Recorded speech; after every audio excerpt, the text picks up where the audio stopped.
그래서 향가는 4구체, 8구체, 10구체 이렇게 있는데 이 중에서 이 10구체라고 하는 거는 그 당시에 최초의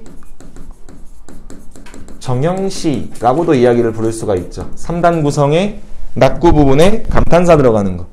낙구가 어딘지 알죠? 9번째, 10번째 줄에 해당하는 것. 그래서 우리나라 최초의 정형시, 시조보다 앞서 있는 정형시고 향가는 그래서 시조의 기원이다 라고도 이야기를 할 수가 있다라는 거죠. 알겠습니까? 그래서 요거 같은 경우도 창기파랑가 같은 경우도 19체 향가로서 최초의 정형시인데 창기파랑가 같은 경우는 앞에 있는 찬이라고 하는 것이 예찬이라고 하는 의미를 갖고 있어요. 오케이? 예찬하고 찬양한다 라고 하는 의미를 갖고 있고 이 기파랑이라고 하는 건 그 대상이 되는 거죠. 예찬의 대상. 화랑이 되겠습니다. 그러니까 당시의 화랑은 굉장히 용맹한 당시 통일신라였던 주축으로서 그렇죠? 예찬적 대상으로서 많이 나타났다는 얘기고 가는 당연히 노래가 되겠죠. 충당사라는 일종의 스님이 될 텐데 이 승려가 기파랑이라는 화랑을 찬양하고 예찬하면서 이 작품을 썼다라고 하는 19체 향가 되겠습니다. 근데 이 작품의 가장 큰 특징이 뭐냐면 뒤에 나오는 제망매가와 더불어서 옛날 신라시대 때 쓰인 노래임에도 불구하고 굉장히 상징적인 표현들이 쓰였다라고 하는 것. 상징적이고 비유적인 표현들이 쓰였다라고 하는 것. 이게 특징이에요.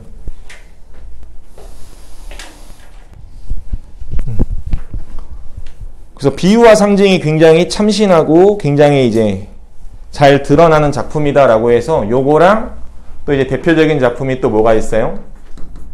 뒤에서 보게 될 제망매가죠.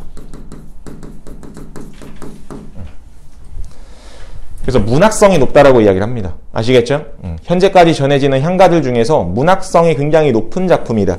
그 이유는 비유와 상징이 잘 쓰여 있다라는 겁니다. 그래서 이 작품에서는 여러분들이 좀 생각을 해야 되는 게 비유와 상징적인 의미가 무엇인지 이게 굉장히 중요해. 시험에서는 매번 이렇게 나오는 내용이니까. 알겠나요? 그래서 같이 한번 내용을 보도록 하겠습니다. 자, 여러분들 교재에 있는 거는요, 여기가 이렇게 되어 있죠. 김한진역이라고 되어 있어. 김한진역. 자, 향가 같은 경우는 향찰로 썼기 때문에 그 향찰로 쓴 원본을 누가 이제 우리 학자들이 많이 연구를 했겠죠. 그치? 근데 향가라고 하는 것이 한자의 음과 뜻을 빌려서 우리말을 표현을 한 건데 사실 규칙성이 없어. 그러니까 넓게 보면은 예를 들어서 실질적인 형태소라고 했을 때 실질 형태소는 한자의 훈, 즉 뜻을 빌려온다 라고 하는 것이고 그래서 그걸 훈차라 그래요. 그 다음에 실질 형태소가 아닌 형식 형태소들 있죠. 뭐 조사나 어미나 접사 이러한 것들은 기본적으로 한자의 뜻을 빌려오는 게 아니라 한자의 음을 빌려온다는 얘기죠. 그걸 우리가 음차라고 합니다. 요런 규칙성이 절대적인 건 아니야. 대다수에서 이렇게 나타나긴 하지만 절대적인 건 아니라고. 그러다 보니까 어느 것을 빌려왔느냐라고 하는 해석의 차이로 인해서 그 해석의 약간 다양한 버전이 나타날 수 있거든요. 근데 향가의 양대산맥은 바로 누구냐면 이 김한진이랑 들어봤을 거야. 양주동이라고. 뒷장에 나올 겁니다. 양주동 해독본도. 오른쪽 페이지에 나오죠. 그치? 그래서 이 양주동이 원래는 가장 오래된 사람이야. 양주동이 원래는 거의 독보적인 1인자였어요. 그러다가 김한진이라는 사람이 나타나게 되었고 둘이 양대 산맥을 이루게 된 거지. 알겠냐 얘들아? 근데 거의 차이는 없는데 창기파랑가 같은 경우는 그런 김한진과 양주동의 해독이 좀 많이 차이가 나는 형식적인 면에서도 차이가 나는 그런 작품이다라고 생각해 주시면 돼. 알겠어? 그런 좀 특징적인 게 있는 작품이니까 같이 한번 보면서 살펴보도록 하겠습니다. 자, 같이 볼게요. 흐느끼며 바라보며 이슬 밝힌 달이 흰구름 따라 떠간 언저리에 모래가른 물가에 기랑의 모습이 올시 수풀이어까지 끊고 오. 3단 구성이잖아요. 그치? 처음이 사사이가 아니라 오로 간다. 오. 그 다음 두 번째. 이론의 자갈벌에서 낭이 지니시던 마음의 갓을 쫓고 있노라 묻고 3. 마지막 2. 아, 잣나무 가지 높아 눈이라도 덮지 못할 고깔이여 라고 이야기를 하고 있지. 그래서 이 작품은요 5, 3, 2의 3단 구성을 가지고 있다라고 하는 것 기억해 주시고 같이 한번 보도록 하겠습니다. 자, 흐느낌에다가 세모 한번 쳐주시고요. 이 흐느끼는 건 주체가 누굴까, 얘들아? 흐느낌의 주체, 당연히 화자가 되는 거야, 그죠? 화자가 자신의 정서를 직설적으로 드러냈다. 그냥 직접적으로 표현하고 있다는 얘기야. 나 흐느끼고 있어. 그럼 흐느낀다는 얘기는 화자의 정서가 뭐란 얘기니, 얘들아? 당연히 슬픔이란 얘기죠. 즉, 이런 걸 우리가 애상적이라고 이야기를 할 수 있지. 애상적 정서에 빠져있는 화자양. 얘들아, 정서는 뭐에 기인하는 거니? 정서를 유발하는 건 당연히 뭐겠어? 상황이야, 그죠?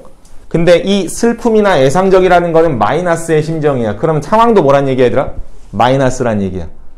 그럼 얘가 바라보고 있는 게 뭐냐? 흐느끼면서 바라보고 있어. 뭐가? 이슬 밝힌 달을 바라보는 게 아니라 그 달이 흰 구름 따라서 떠나간 언저리, 이걸 바라보고 있는 거야. 알겠니? 화자가 바라보는 건 언저리를 바라보는 거라고. 근데 그 언저리가 뭐냐라고 했을 때 원래 과거에는 달이 있었다. 근데 지금은, 현재는 달이 있어, 없어? 달이 없는 거지. 달이 없는 이유가 뭐야, 얘들아? 흰 구름을 따라갔다는 얘기야.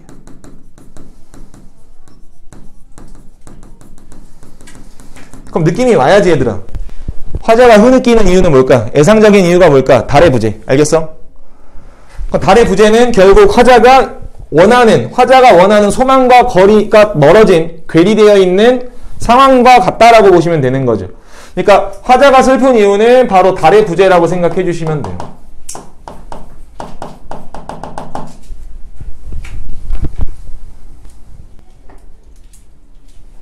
알겠습니까? 근데 제목이 뭐예요? 참 기파란 거죠. 기파랑을 예찬하는 거라고. 그래서 여기서의 달은 화자가 지금 현재 없어서 아쉽고 슬픔을 느끼게 하는 그런 존재. 맥락적으로 봤을 때 이 달은 누구다? 바로 기파랑이다 라고 볼 수 있어. 달, 네모박스. 여기서의 달은 기파랑이다. 그러니까 기파랑이가 지금 현재 부재하다라고 하는 거야. 그럼 기파랑이의 부재의 이유는 뭘까? 기파랑의 부재.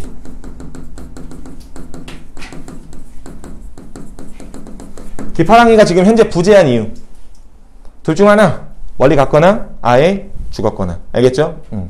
그래서 기본적으로 어쨌든 기파랑의 부재인데 통상적으로는 죽음이라고 많이 이야기를 해요. 그래서 이 기만진해독의 특징 중에 하나가 대놓고 그냥 찬양만 하고 있는 게 아니라 추모적인 성격도 가지고 있어. 알겠니, 얘들아? 왜냐면 흐느끼면서 시작하잖아. 근데 양주동에도 오른쪽 거 잠깐만 봐볼래? 양주동 거 봐봐. 양주동은요, 그런 거 없어요. 봐봐. 열침에 나타난 달이라고 해서 구름을 열어젖히며 나타난 달이 흰 구름을 쫓아 떠가는 것 아니냐라고 하면서 뭐 슬퍼하는 거 전혀 없고 달이랑 대화하면서 야, 달아 어디가? 라고 이야기를 하고 있고 달은 나 여기 가고 있어. 아, 그렇구나. 그러면서 이제 그 기파랑의 높은 절개에 대해서 찬양하면서 마무리를 짓고 있단 말이야. 알겠니, 얘들아? 그래서 양주동해독과 그 기만진해독의 결정적인 차이 중에 하나가 바로 뭐냐면은 화자의 정서가 애상적으로 시작하고 있는 기만진해독은 추모적인 성격도 강하다라는 거야. 예찬도 하는데 추모도 하고 있다는 얘기죠. 지금 현재 없기 때문에. 알겠니, 얘들아? 그런 성격 가지고 있다는 거 꼭 기억해 주시고 넘어갈게요. 자, 어쨌든 이슬 밝힌 달이 긴 구름을 따라 떠간 언저리에 모래 가른 물가의 기랑의 모습이 올시 수풀이여 라고 이야기를 하고 있습니다. 자, 우선 달이 떠있는 이런 상황이었다가 그것이 지금 사라져있는 흰 구름을 쫓아서 간 그 언저리를 바라보면서 이제 모래가 가르다라고 하는 건 바로 뭐냐면 모래가 보일 정도로 아주 깨끗한 물가란 뜻이에요. 그래서 물가에다가 네모박스 한번 쳐볼래요?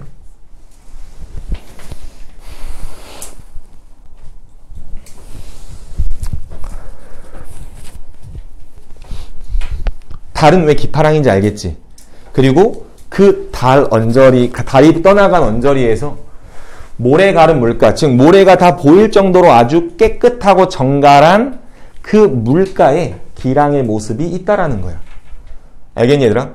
그래서 이 물가 같은 경우는 단순히 그냥 깨끗한 물가구나 이게 아니라 기파랑의 깨끗한 성품과 관련되어 있어요. 알겠습니까? 얘도 기파랑을 나타내는 거죠. 기파랑의 성품, 깨끗한 성품. 그래서 모습 이올시라는 게 무슨 뜻이면은 모습인 것 같은 수풀이여라고 이야기를 하고 있죠. 그래서 그 물가에 있는 깨끗한 물가에 있는 수풀이라고 하는 것도 기랑의 모습처럼 보인다라고 해서 이 수풀 역시도 기파랑을 의미하는 다이어폴이다라고 이야기를 하시면 돼요. 알겠죠? 그래서 이렇게 달에서부터 물가 그리고 물가에서 수풀 이렇게 기파랑을 의미하는 시어들이 지금 계속 나타나고 있죠. 그 다음 볼게요. 1호네라고 했을 때 이 1호는 1호라는 지역 이름이에요. 그냥 알겠습니까? 공간적 배경이고요.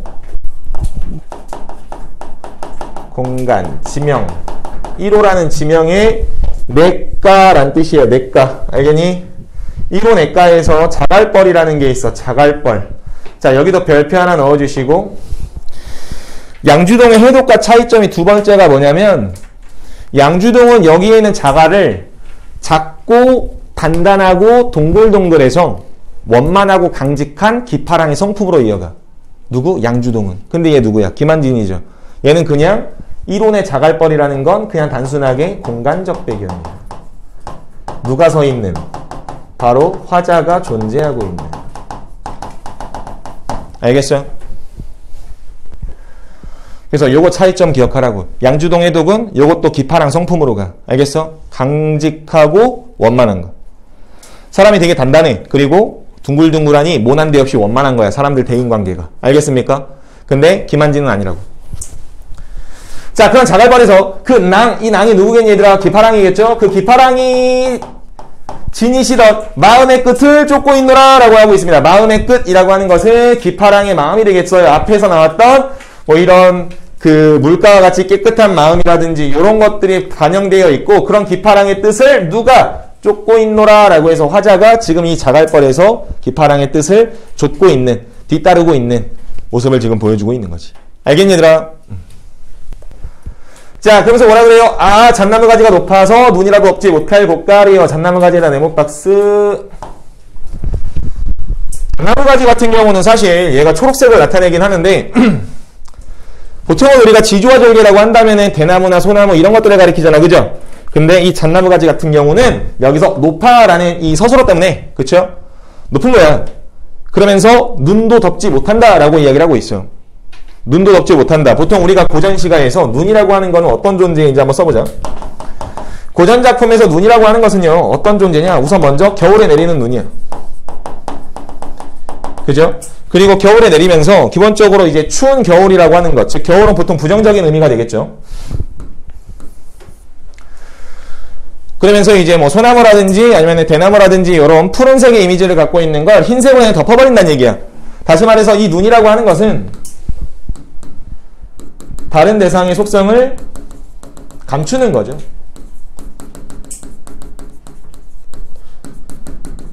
감춘다라는 거는 그거를 왜곡시킨다라는 거야. 쉽게 말해서. 알겠나요? 그래서 맥락으로 따지면 이 눈도 덮지 못한다라고 해서 잣나무 가지 같은 경우는 그 눈이라는 시련과 고난도 이 잣나무 가지를 침범할 수가 없어. 범할 수가 없어. 이런 뜻이야.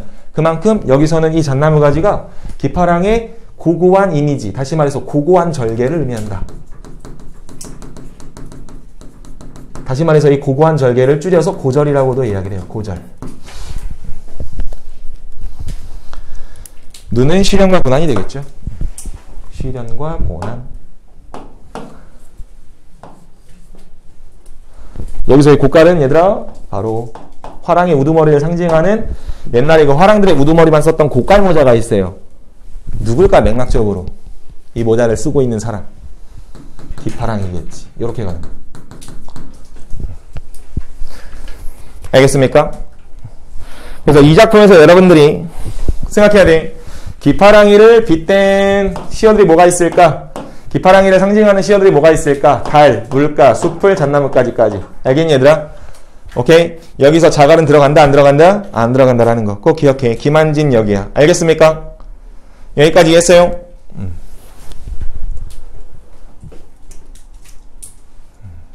자, 그리고 여기서 아라고 하는 요놈 같은 경우는요, 식구체형가의 특징이죠. 낙구천머리 무엇? 감탄사. 낙구천머리의 감탄사 같은 경우는 어떤 특징을 가지고 있나? 보통 시상을 전환하거나 시상을 뭐한다? 집약하는 거죠. 시상을 집약한다라는 게 무슨 뜻이야, 얘들아? 화자의 정서가 아라는 시어 안에 완전히 거기 뭐가 되어 있다는 얘기야. 요약해서 들어가 있다는 얘기야. 그래서 이거 같은 경우는 시상을 집약할 수도 있어요. 마지막 부분에서는 무슨 내용이 나오는 거야, 얘들아? 잣나무 가지가 높아서 눈이라도 덮지 못할 고깔이다 라고 해서 여기서는 이제 예찬적인 어조가 나오는 거지. 그러니까 저기에 있는 이 감탄사 같은 경우는 화자가 갖고 있는 기파랑에 대한 예찬적 정서가 집약되어 있다 라고 볼 수 있고, 두 번째, 앞에 내용까지는 흐느끼면서 기파랑의 모습을 떠올리면서 기파랑의 마음의 끝을 쫓고 있는 좀 약간 애상적인 분위기로 흘러갔었어, 그죠? 그러다가 갑자기 예찬적으로 바뀌었단 말이야. 그럼 시상의 전환이라고도 볼 수 있지. 무슨 말인지 알겠니? 중요한 건 감탄사에는 예찬적인 정서가 집약되어 있다. 그러면서 앞에서 다소 마이너스적이었던 것이 뒤에서는 플러스로 정서가 바뀌고 있다. 알겠나요? 이렇게 보시면 이 낙구 첫머리 감탄사의 기능까지 우리가 파악을 하고 넘어갈 수 있을 것 같아요.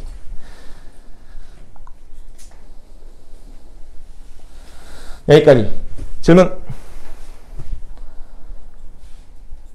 따라 없으면 넘어가도록 하겠습니다. 오른쪽 양주동의 독보자. 자, 이것도 봐야 돼.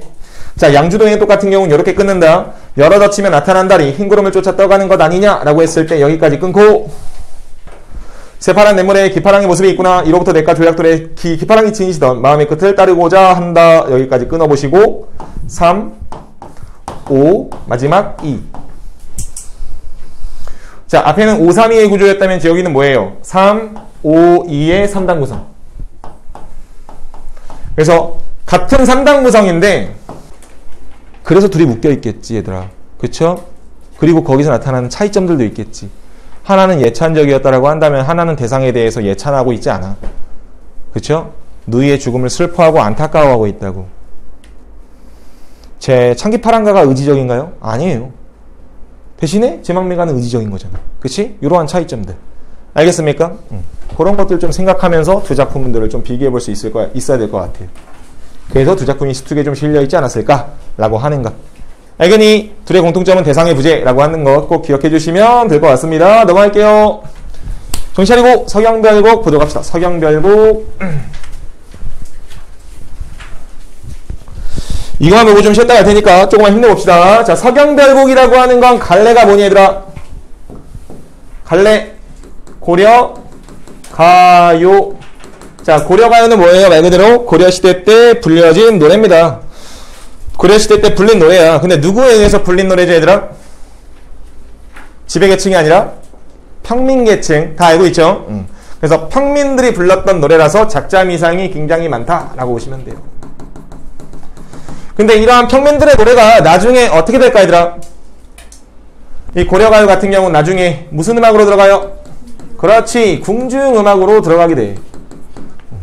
그래서 궁중음악으로 들어가게 되면서 궁중음악으로 들어갔다라고 하는 것에 대한 흔적, 그게 대표적인 게 바로 뭐니, 얘들아? 그렇지, 후렴구, 여음구 이런 것들이 되는 거죠.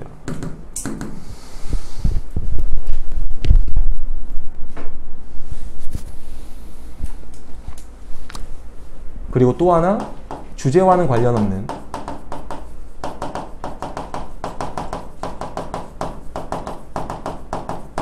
내용이 추가가 되기도 해요. 대표적인 작품에서 동동 봅시다. 동동. 동동이라고 하는 거는 1월에서부터 12월까지의 월령체가 노래가 되겠습니다. 그렇죠? 각 달의 세시풍속과 관련해서 자신이 드러내고자 하는 주제의식, 정서를 나타내는 작품이 동동이야. 근데 대표적인 주제의식은 바로 뭐냐면 임에 대한 그리움. 알겠나요? 임에 대한 그리움을 나타내는 거야. 1월에는 뭐가 있고 2월에는 뭐가 있고 3월에는 뭐가 있는데 님은 없어. 뭐 이런 의미가 되는 거지. 근데 1년에서 바로 1월로 들어가는 게 아니라 1년에서 뭐가 나타나느냐라고 했을 때 갑자기 임금에 대한, 왕에 대한 축송이 들어가. 송축이 들어가. 송축. 알겠니, 얘들아? 그래서 그러한 부분들이 기본적으로 이렇게 궁중음악으로 들어갔기 때문에 추가가 됐겠구나라고 하는 것들을 보여주는 겁니다. 아시겠죠? 그렇게 좀 보시면 될 것 같고요. 자, 두 번째, 이 고려가요 같은 경우는 얘들아, 한자로 기록이 되었다가 그게 번역이 된 게 아니라 이 고려가요는 우리 한글로 기록이 돼요. 한글로 기록이 됐어. 그럼 한글로 기록이 되려면 언제까지 전해줘야 돼? 조선 중기 때까지, 그죠? 훈민정음 창제 이후까지 쭉 구전되다가 요게 나중에 한글로 기록이 돼서 세 가지의 책에 실리게 돼요. 이것까지는 알 필요 없지만 시용학 악보나 악장가사나 악학개범이라고 하는 그런 책들에 실리게 됩니다. 그래서 기본적으로 얘네들은 구전되다가 나중에 기록되었다라고 할 때, 기록될 때 조선시대 때 기록되다 보니까 고려인들까지는, 고려시대 때까지는 유교적인 게 지배적이지 않았거든요.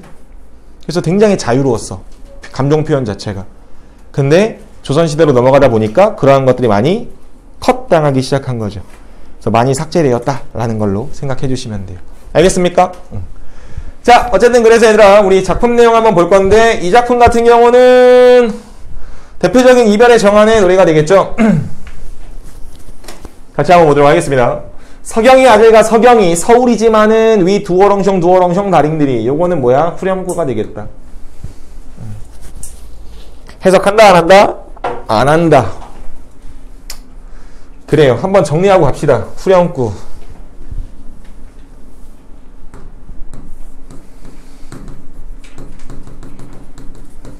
후렴구의 기능 첫 번째 1번 음악적 효과를 준다라는 거. 즉 운율 형성과 관련이 되어 있겠죠. 무조건. 그 다음 두 번째는요. 그렇지. 통일성인데 내용상의 통일성이라고 하면 돼, 안 돼? 절대 안 돼. 형태적인 통일성을 준다. 형태상의 통일성. 형태상의 통일성이면 얘들아, 형태상으로 계속 비슷한 똑같은 위치에서 반복적으로 나타나기 때문에 구조적인 모도 줄 수 있어. 얘들아, 안정감을 줄 수 있어.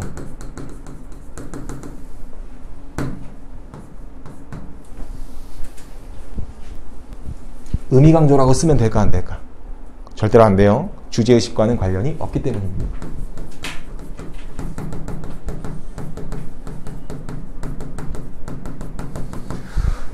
근데 고려가요 중에서 주제의식과 관련된 후렴구를 가지고 있는 고려가요가 딱 하나 있어. 작년 수특에 실렸던 작품이야. 정석가라는 거. 유덕하신님을 여해 아와지이라 라고 하는 그 후렴구가 반복적으로 실린 작품이 있어요. 그거 외에는 대부분이 다 주제의식과는 관련이 없고 서경별곡도 마찬가지입니다. 아시겠죠? 그래서 내용상의 통일성이라고 하면 돼, 안 돼? 절대 안 되는 거야. 알겠니 얘들아? 그래서 후렴구의 기능은 이렇게 우리가 살펴볼 수 있을 것 같고, 후렴구가 있다는 얘기는 여기에 궁중음악으로 차용되었다라는 것도 우리한테 알려주는 거죠. 내용 볼게요. 자, 서경이 아질가 서경이 서울이지만은 아질가라고 하는 것도 감탄사로서 특별한 의미 없어요. 음률을 맞추기 위한 소리로서 감탄사니까 선생님 정서 들어간 건가요? 그게 절대 아니라 그냥 얘를 우리가 여음구라고도 이야기를 해요. 여음 혹은 여음구. 그래서 얘는 그냥 남기 때문에 채워 넣는 하나의 그냥 음악적 효과를 주기 위한 부분이다라고 생각해 주시면 되고요. 반복되잖아요. 하나만 생각하면 돼. 그래서 고려가요는 여러분들 어떻게 외우자라고 하죠? 항상 선생님들이 3분 후라고 외우자 그래. 즉 고려가요는 3음보로 분절되어 있고 후렴구가 있다라고 하는 거잖아. 그죠? 맞지? 그래서 하나 서울이지 많은 해가지고 둘, 셋 이런 식으로 나누는 거예요.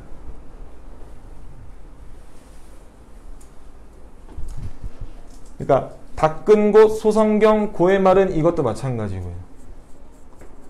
3음보로. 자, 그럼 보자고. 여기서 서경이라고 하는 거에 네모박스 한번 쳐주시고요. 소성경도 네모박스 쳐주시고요. 둘 다 뭐래요? 서경이 서울이고 그리고 닦은 곳은 여기서